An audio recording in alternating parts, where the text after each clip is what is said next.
नमस्कार विद्यार्थी मित्रांनो, मी प्राध्यापक संदीप लक्ष्मणराव वाघ, मुसाजी आदिवासी आश्रमशाळा माणिकडोह, वर्ग 11वी कला, विषय राज्यशास्त्र. त्यातलं 5वं प्रकरण जे आहे प्रतिनिधित्वाची संकल्पना, ती आपल्याला बघायची आहे. तत्पूर्वी आपण मागच्या पिरियडमध्ये संविधानिक शासन पद्धती हे पाहिलेलं होतं. आता नवीन अशा प्रकारचं प्रतिनिधित्वाची संकल्पना हे प्रकरण आपल्याला सुरू करायचं आहे. प्रतिनिधी म्हणजे आपल्याला या ठिकाणी बघायचं की प्रतिनिधी कोणाला म्हणायचं.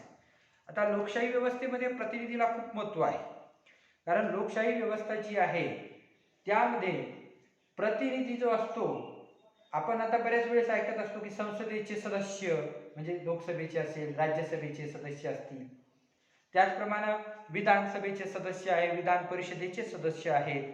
अगदी आपण स्थानिक स्वराज्य संस्था पाहिल्या की ज्यामध्ये आपल्या गाव पातळीवर असणारी ग्रामपंचायत आहे, त्या ग्रामपंचायतीचे सदस्य म्हणजे सुद्धा हे लोकप्रतिनिधीच असतात, लक्षात ठेवा. मग नगरपालिका असेल, महानगरपालिका असेल, पंचायत समिती असेल, जिल्हा परिषद असेल, या सर्व ज्या स्थानिक स्वराज्य संस्था आहेत त्यांचे असणारे जे सदस्य असतात त्यांनाच प्रतिनिधी असं म्हटलं जातं. बऱ्याच वेळेस आपण आमदार म्हणतो, खासदार म्हणतो, परंतु आपल्या लक्षात यायला हवं की आमदार म्हणजे घटक राज्याचे असणारे जे काही विधिमंडळ आहे, त्या विधिमंडळाचे असणारे जे 2 सभागृह आहे, विधानसभा आणि विधान परिषद, तर त्याचे सदस्य असतात, त्यांना आमदार आपण म्हणत असतो. परंतु आमदार का म्हणतो? कारण ते जनतेचे प्रतिनिधी असतात. आणि म्हणून या ठिकाणी आपण लक्षात घ्यायचंय आपल्याला की प्रतिनिधित्व म्हणजे काय असतं, प्रतिनिधित्वाची सुरुवात कशा प्रकारे झालेली आहे आणि म्हणून ते प्रतिनिधी कसे होतात. तर या संदर्भातली सर्व माहिती, जी सखोल अशा प्रकारची माहिती आहे, आपल्याला हे जे प्रतिनिधित्वाची संकल्पना नावाचं हे जे प्रकरण आहे त्यामध्ये बघायचं आहे. आणि म्हणून आता आपल्याला या ठिकाणी आता सुरुवातच करायची आहे की प्रतिनिधित्व म्हणजे काय. आता प्रतिनिधित्व म्हणजे काय, तर आपण पाहतो की जो आपला राज्यकारभार आहे, तो राज्यकारभार लोक जे आहेत लोकशाहीमध्ये आपला राज्यकारभार चालवण्यासाठी आपल्यातीलच काही जणांची निवड करत असतात, आपल्यामधीलच काही लोकांची निवड त्या ठिकाणी करत असतात आणि त्यांना आपल्या वतीनं म्हणजे स्वतःच्या वतीनं त्या ठिकाणी त्या प्रतिनिधींना तो अधिकार देतात की तुम्ही आमचा राज्यकारभार पहा. म्हणजे त्या व्यक्ती प्रत्यक्ष जनता तिथं जाऊन त्या ठिकाणी प्रत्येक कोणत्याही निर्णयामध्ये सहभागी न होता ते निर्णय घेण्याचा अधिकार आपल्या प्रतिनिधीला देत असते. आणि म्हणून त्या ठिकाणी त्या व्यक्तीला, ज्या व्यक्तीला तो अधिकार लोकांच्या वतीने मिळतो, तर त्या व्यक्तीला प्रतिनिधी असं म्हटलं जातं. म्हणजे लक्षात ठेवा की यालाच एक प्रकारची अप्रत्यक्ष लोकशाही सुद्धा म्हटलं जातं. आपण एक गोष्ट लक्षात घ्या की पूर्वीपार जर आपण या ठिकाणी पाहिलं तर पूर्वी काही ग्रीक नगर राज्य जे होते, म्हणजे ग्रीस नावाचा जो देश आहे, अतिशय युरोपमधला असणारा जो देश आहे, तिथं प्रगल्भ अशा प्रकारची लोकशाही आहे. प्राचीन पद्धतीत तिथं लोकशाही होती, प्रत्यक्ष लोकशाही. तिथली लोकशाही कोणती होती, तर प्रत्यक्ष लोकशाही. म्हणजे काय की जनता त्या ठिकाणी प्रत्यक्ष जाऊन निर्णय घेत होती. कोणताही राजकीय स्तराचा कोणताही जो निर्णय आहे तो लोक एकत्र बसत असत आणि असलेल्या कोणत्या प्रश्नावर, कोणत्या मागणीवर, कोणत्या समस्येवर त्या ठिकाणी प्रत्यक्ष तोडगा काढला जात असे, निर्णय त्या ठिकाणी सर्वानुमताने घेतला जात असे. पण त्या ठिकाणी कशी होती, छोटी छोटी नगर राज्य होती. आता या ग्रीक नगर राज्यामध्ये असेल किंवा प्राचीन भारतामध्ये सुद्धा ही पद्धत, तज्ञांच्या मते ही पद्धत अस्तित्वात होती. म्हणजे काय की अगदी गाव पातळीवर नगर रचना असायची. एका नगरामध्ये 1000-2000 लोक राहायचे. सर्व 1000-2000 लोक किंवा त्याच्यापेक्षा कमी किंवा जवळपास 4-5 हजारापर्यंतची लोकसंख्या असायची. कमी लोकसंख्या असल्यामुळं त्या ठिकाणी साहजिकच सर्व लोक एकत्रित बसून प्रत्येक गोष्टीमध्ये, प्रत्येक तो जो कारभार चालायचा, राज्यकारभार चालायचा, त्याच्यामध्ये निर्णय घेण्यासाठी त्यामध्ये ते सहभागी व्हायचे. आता त्यामध्ये सुद्धा कसं होतं की स्त्रिया आणि गरीब जे लोक आहेत किंवा गुलाम जे लोक होते त्यांना त्या ठिकाणी प्रत्यक्ष त्या लोकशाहीमध्ये सहभाग मात्र मिळायचा नाही. हा त्यातला एक दोष होता. तो भारतामधीलही असेल किंवा ग्रीसमधीलही असेल, तर हीच पद्धत त्यावेळेस अवलंबलेली होती. आणि म्हणून प्रत्यक्ष लोकशाही ही कमी लोकसंख्या आणि कमी लहान राज्य या ठिकाणी ती अस्तित्वात होती. मग ते त्याचं उदाहरण आपण पाहतो ग्रीसमध्ये जर पाहिलं आपण तर त्यामध्ये अथेन्स आहे, स्पार्टा आहे, अशा प्रकारचे काही जे नगर राज्य होऊन गेलेले आहेत. तर या नगर राज्यांमध्ये ही प्रत्यक्ष लोकशाही अस्तित्वात होती. त्याच समकालामध्ये भारतामध्ये सुद्धा अशी नगर रचना होती, लहान लहान अशा प्रकारचे राज्य होते आणि त्यामध्ये सुद्धा ही प्रत्यक्ष लोकशाही अस्तित्वात होती. पण आज काय झालं, आता आपल्याला बघायचंय की आज मात्र राज्याचा विस्तार होत गेलेला आहे, लोकसंख्याही भरपूर प्रमाणात वाढलेली आहे. त्यामुळे सर्व लोक एकत्र येऊन त्या ठिकाणी कोणत्याही बाबतीत प्रत्यक्ष जाऊन निर्णय घेणं हे खूप कठीण काम झालेलं आहे. बघ आता तशा प्रकारे, कारण आदर्श शासन व्यवस्था लोकशाही आहे, मग प्रत्यक्ष लोकशाही जरी त्या ठिकाणी अस्तित्वात येऊ शकत नसली तरी मग अप्रत्यक्ष लोकशाही त्या ठिकाणी अस्तित्वात आणणं गरजेची होती. म्हणून अप्रत्यक्ष लोकशाही निर्माण झाली. मग अप्रत्यक्ष लोकशाही का निर्माण झाली, तर अप्रत्यक्ष लोकशाही यासाठी निर्माण झाली की राज्यांचा काय, कारण आता आपण पाहतो की राज्याची लोकसंख्या, आता आपण राज्य म्हणजे एक प्रकारचा देश आहे, लक्षात घ्या. मागच्या आपण पाठामध्ये पाहिलेलं आहे की राज्य वेगळं असतं, राष्ट्र वेगळं असतं. परंतु राज्यामध्ये 4 घटक असतात. त्या राज्यातल्या 4 घटकापैकी पहिलं आहे एक लोकसंख्या, दुसरं आहे एक भूप्रदेश, निश्चित भूप्रदेश, तिसरं आहे शासन किंवा त्याला सरकार आपण म्हणतो, आणि चौथं आहे सार्वभौमत्व. या 4 गोष्टी मिळून राज्य बनतं, लक्षात घ्या. मग हे राज्याचा विस्तार झाला. आज भारत एक राज्य आहे आणि याची लोकसंख्या जवळपास आपण जर पाहिली तर जवळपास 130-35 कोटी इतकी गेलेली आपल्याला दिसते. आणि म्हणून या ठिकाणी एवढ्या लोकांना एकत्र करून त्या ठिकाणी सर्वानुमताने निर्णय घेणं ही एकदम अशक्यप्रिय किंवा अशक्यप्राय अशा प्रकारची गोष्ट आपल्याला लक्षात येईल. तशा प्रकारे म्हणून आज काय स्वीकारलं की लोकांनी आपला प्रतिनिधी निवडावा आणि प्रतिनिधीला तशा प्रकारचे अधिकार द्यावे, म्हणजे आपल्यातूनच एका व्यक्तीची निवड करावी आणि त्याला तशा प्रकारचे निर्णय घेण्याचे अधिकार देण्यात यावे. तर त्या पद्धतीनं वेगवेगळे मतदारसंघ पडले जातात. म्हणजे जवळपास लोकसभेचा आपण पाहतो 10 ते 15 लाख लोकांच्या पाठीमागे एक प्रतिनिधी निवडला जातो आणि त्यांना तिथं पाठवलं जातं. एक उदाहरण म्हणून तुम्हाला लोकसभेचं सांगितलं. अगदी ग्रामपंचायतमध्ये आपण पाहतो वेगवेगळे वार्ड असतात, त्यामध्ये असणाऱ्या लोकांच्या मागण्या त्या ठिकाणी मांडाव्या लागतात. लोकांच्या मागण्या, लोकांचे प्रश्न, लोकांचे हितसंबंध त्याचं रक्षण करण्यासाठी प्रतिनिधींना कार्य करावं लागतं. आणि म्हणून तिथून अशा प्रकारे अप्रत्यक्ष लोकशाही सुरू झाली. आता ही अप्रत्यक्ष लोकशाही सुरू जी झालेली आहे तर तिचं महत्वाचं कारण ते तुम्हाला मी सांगितलेलंच आहे. आता ह्या अशा प्रकारच्या प्रातिनिधिक लोकशाहीला, कारण ती जबाबदार आहे, म्हणजे प्रतिनिधी निवडून दिला म्हणजे झालं असं नाही. आपण पाहतो वेगवेगळे अधिवेशन होत असतात, वेगवेगळ्या ग्रामसभा होत असतात, वेगवेगळ्या महिन्याच्या मासिक सभा होत असतात. त्यामध्ये लोक त्यांना त्या ठिकाणी त्यांच्या प्रश्नांवर किंवा त्यांनी केलेल्या कार्यावर जाब विचारू शकतात. म्हणजे असं नाही की निवडून दिले म्हणजे 5 वर्ष ते कोणत्याही पद्धतीने काम करतील, नाही, तसं होऊ शकत नाही. त्या ठिकाणी लोकांना ते जबाबदार असतात. म्हणजे उद्या लोक त्यांना विचारू शकतात की तुम्ही हे अशा पद्धतीचं कार्य का केलं नाही, किंवा हे जर अशा प्रकारचं कार्य केलंय तर याचा हिशोब द्या, पारदर्शकता त्याच्यामध्ये असली पाहिजे. म्हणून त्याला प्रतिनिधींना लोकांना जबाब द्यावा लागतो, म्हणजे उत्तर द्यावं लागतं. म्हणून या शासन पद्धतीला जबाबदार शासन पद्धती किंवा उत्तरदायी शासन प्रणाली असं सुद्धा म्हटलं जातं. ध्यानात ठेवा.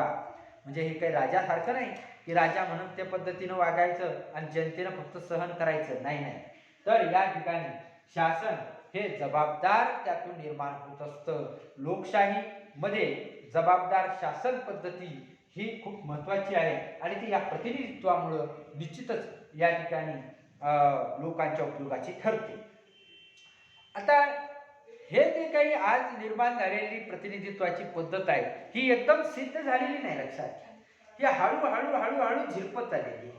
म्हणून त्याचा आपण जर मागं गोषवारा पाहिला किंवा मागोवा घेण्याचा जर प्रयत्न केला तर आपल्याला लक्षात येईल की प्रतिनिधित्वाची पद्धत जी आहे ती हळूहळू कशा प्रकारे आज सिद्ध झालेली आहे. कारण याची सुरुवात आपण जर पाहिली तर कशा पद्धतीनं झालेली आहे ते पाहण्यासाठी अगोदर आपल्याला पाहावं लागेल राज्याचा दैवी अधिकार.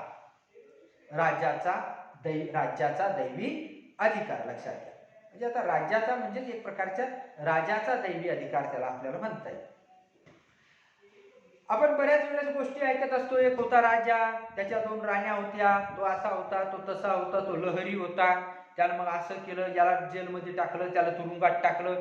पण राजा बोले दल हले ही सुद्धा म्हण आपण नेहमी ऐकत असतो. म्हणजे काय, राजा बोले दल हले म्हणजे राजा कुणाला जबाबदार राहत नव्हता आणि त्यामुळं तो निरंकुश राहायचा.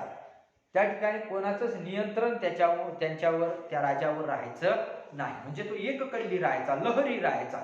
त्याच्यावर चांगले संस्कार झालेले असेल, जसं प्रभू रामचंद्र जे आहेत यांच्यावर चांगले संस्कार झालेले होते. राजा असून सुद्धा त्यांनी लोकांना स्वतःचं शासन असल्यासारखी फिलिंग किंवा भावना त्यामध्ये निर्माण करून दिली होती. म्हणून काही आदर्श राजे होते ते ठीक आहे, पण बरेच लोक जे होते, व्यक्ती जे होते राजे झालेले, ती एककल्ली असायची.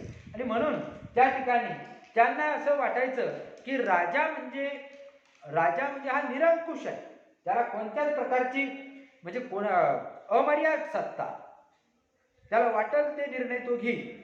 त्याला कुणीही आव्हान देऊ शकणार नाही. कोणतं न्यायालयात त्याच्या विरुद्ध जाता येणार नाही. त्या ठिकाणी त्याच्या विरोधातही बोलता येत नव्हतं. सामान्य जनतेलाही बोलता येत नव्हतं. आज लोकशाही आहे. आपण पाहू शकतो सरकारचे वेगवेगळे जे धोरणं आहेत, वेगवेगळे जे घेतलेले काही निर्णय आहेत, त्यावर सामान्य जनता या ठिकाणी टीका करू शकते. काय चुकलं, काय बरोबर आहे याचं त्या ठिकाणी मूल्यमापन करून त्या ठिकाणी आपल्या अभिव्यक्ती स्वातंत्र्याद्वारे आपण आपले भावभावना प्रकट करू शकतो. हे लोकशाहीत शक्य आहे. पण राजेशाही ज्या काळामध्ये होती त्या काळामध्ये हा अशा प्रकारचं स्वातंत्र्य सामान्य व्यक्तीला कुणालाच राहिलेलं नव्हतं किंवा नव्हतं तेव्हा. पण त्या काळामध्ये जवळपास जगभरामध्ये राजांची सत्ता होती लक्षात घ्या. आणि राजे काय म्हणायचे की ईश्वराचे प्रतिनिधी आहोत. पृथ्वीवर आम्हाला पाठवलेलं आहे लोकांवर राज्य करण्यासाठी.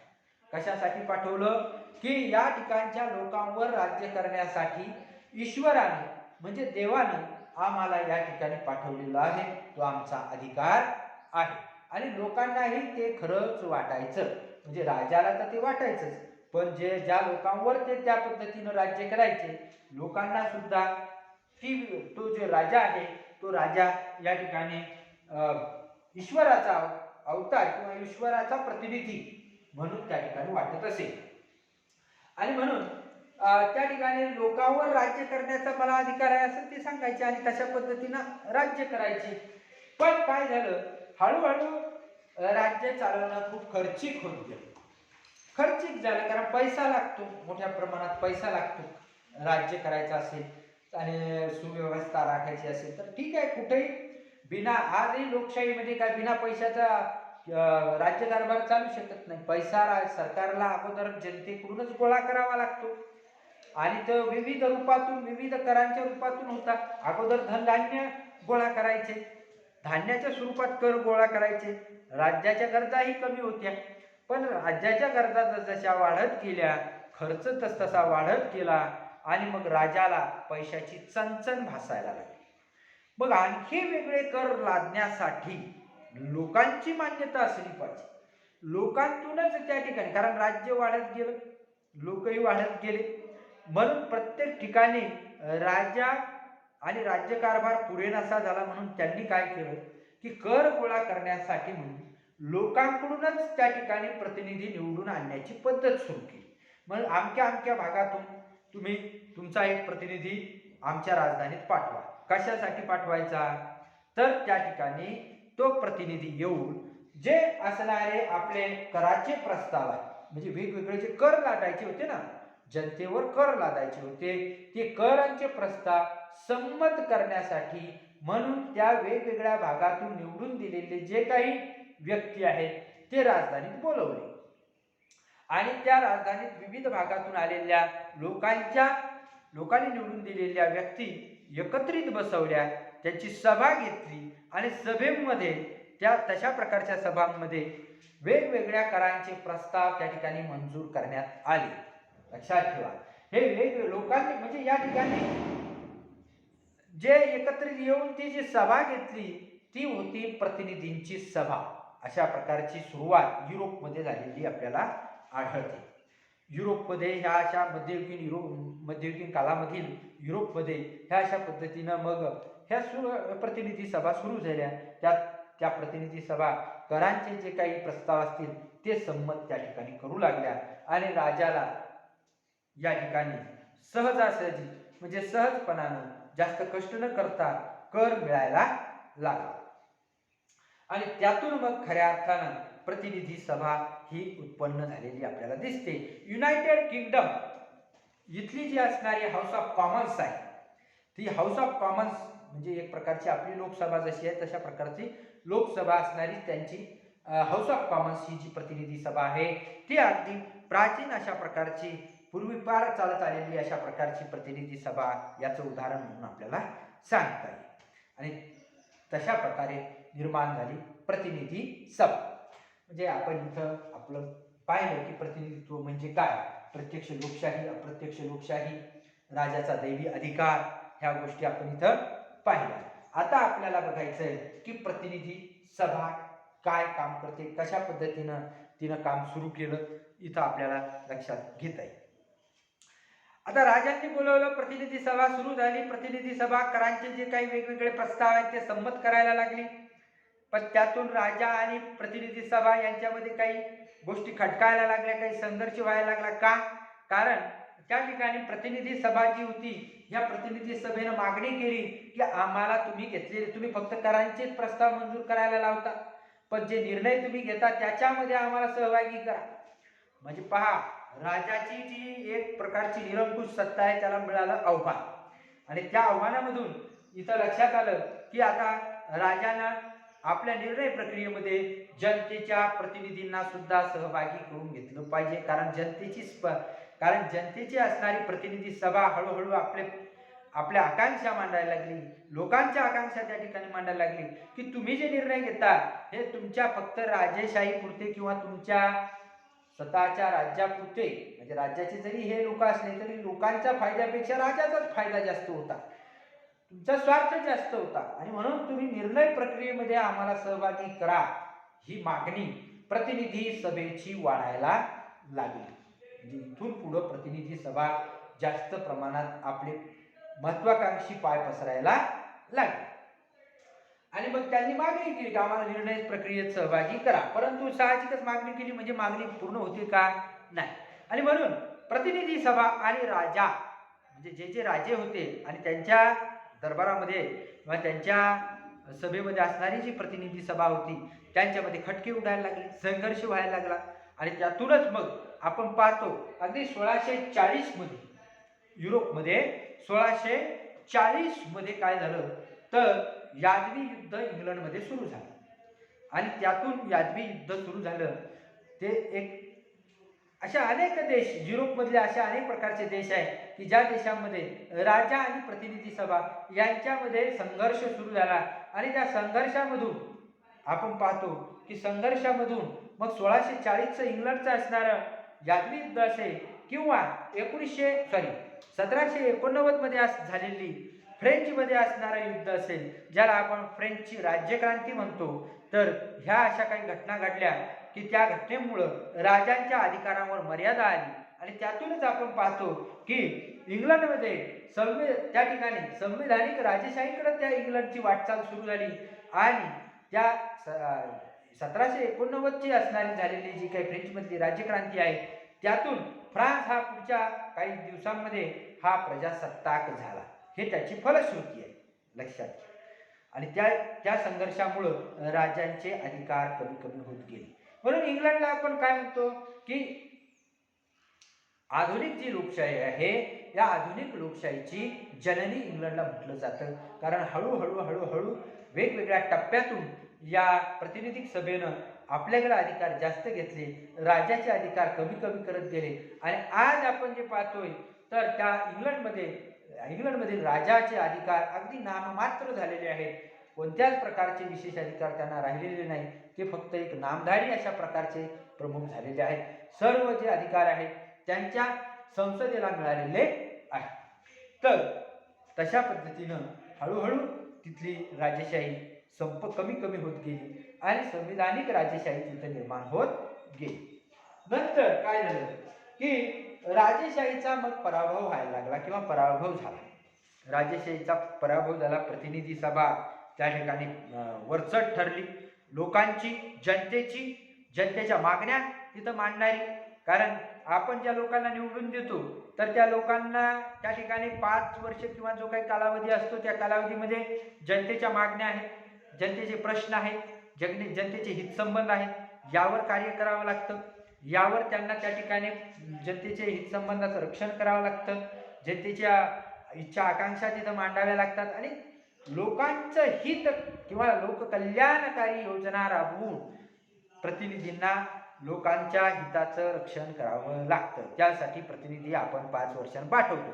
जर प्रतिनिधींनी योग्य काम केलं नाही तर पुढच्या 5 वर्षात त्यांना बदलून टाकण्याचा अधिकार हा जनतेला निवडणुकीद्वारे, मतदानाद्वारे त्या ठिकाणी दिलेला असतो. आज आपण पाहतच आहोत कारण आपण लोकशाहीमध्ये राहतो. आणि म्हणून बघ आता या ठिकाणी राजेशाही पराभूत झाली आणि मग हे जे प्रतिनिधी होते, राजेशाही पराभूत झाली, मग प्रतिनिधी मंडळ राज्यकारभार करायला लागले.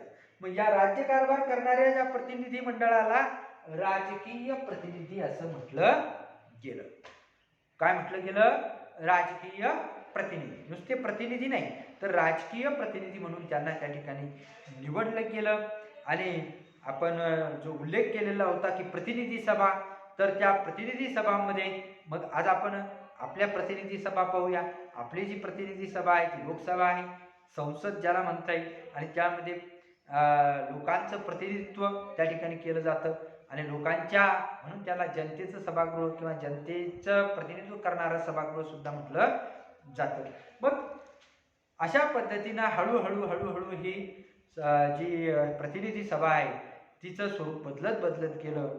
लोकांच्या इच्छा आकांक्षा त्यातून निर्माण होत गेल्या आणि त्यातून मग पुढं राजकीय प्रतिनिधित्वाच्या कल्पनेचा तो जो विस्तार आहे युरोपमधून हळूहळू आशिया खंडामध्ये आणि आफ्रिका खंडामध्ये विस्तारित झाला. आता आशिया आणि आफ्रिका खंडामध्ये कसा विस्तारित झाला तर ते पाहूया. कारण काय झालं, 19व्या शतकामध्ये आपण पाहतो युरोपमध्ये मोठ्या प्रमाणावर काय झाली तर क्रांती झाली. आता क्रांती कोणती झाली की वैज्ञानिक क्रांती झाली, राजकीय क्रांती झाली. पण वैज्ञानिक क्रांतीमुळे काय झालं की त्या ठिकाणी विविध कारखाने निर्माण झाले. अनेक अशा प्रकारच्या उत्पादित वस्तू तिथे जास्त प्रमाणात निर्माण झाल्या. मग त्याला मार्केट पाहिजे होतं. मग त्या वस्तू विकायच्या कुठं? मग त्यासाठी त्यांनी काय केलं की आफ्रिका आणि आशिया खंडामध्ये त्यांनी आपल्या वसाहती स्थापन केल्या. आपल्या भारतामध्ये सुद्धा वसाहत वेगवेगळ्या युरोपियनांनी या ठिकाणी स्थापन केलेली होती. जसं उदाहरणार्थ सर्वात सुरुवातीला पोर्तुगीज आले, मग डच आले असतील, मग फ्रेंच आले असतील, मग नंतर ब्रिटिश आले असतील आणि मग त्यांनी वसाहती स्थापन केल्या. वसाहतीतून मग त्यांनी जसे व्यापारी म्हणून आले आणि राज्यकर्ते बनले तशा प्रकारच्या आपल्या कलामधून आपल्या ज्या फुटीरतावादाचा फायदा घेऊन त्यांनी त्या ठिकाणी आपल्या देशावर त्यांचं स्वतःचं राज्य सुरू केलं. आणि त्यातून आफ्रिका खंड आज आपण पाहतो आफ्रिका खंडातले सुद्धा अनेक जे देश आहेत त्या देशामध्ये सुद्धा ही त्यांचे वेगवेगळ्या वसाहती होत्या. युरोप देशामध्ये त्यामध्ये असणारे हॉलंडचे असतील, नेदरलँडचे असतील किंवा त्यानंतर इंग्लंडचे असतील, फ्रान्सचे असतील किंवा त्याच्याही नंतर आपण पाहतो पोर्तुगीज असतील किंवा त्यानंतर असणारी जर्मन असतील. ह्या सर्व देशांनी युरोप आणि आशिया आणि आफ्रिका खंडामध्ये मधील देशांवर आपलं राज्य सुरू केलं वसाहतीतून. आणि त्यातूनच मग खऱ्या अर्थानं हळूहळू त्यांची जी असणारी राजकीय प्रतिनिधित्वाची पद्धत आहे ती आपल्या वेगवेगळ्या आफ्रिका आणि आशिया खंडामध्ये ती त्या ठिकाणी हळूहळू झिरपवायला सुरुवात केली. आणि मग नंतर आपण पाहतोच की मग हळूहळू अशा आफ्रिका आणि आशिया खंडातले जे गोरगरीब देश आहे किंवा इतरही देश आहेत त्यामध्ये ही राजकीय प्रतिनिधित्वाची पद्धत अस्तित्वात आली.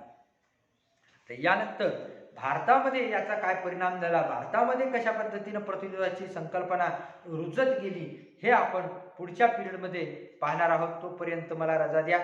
धन्यवाद.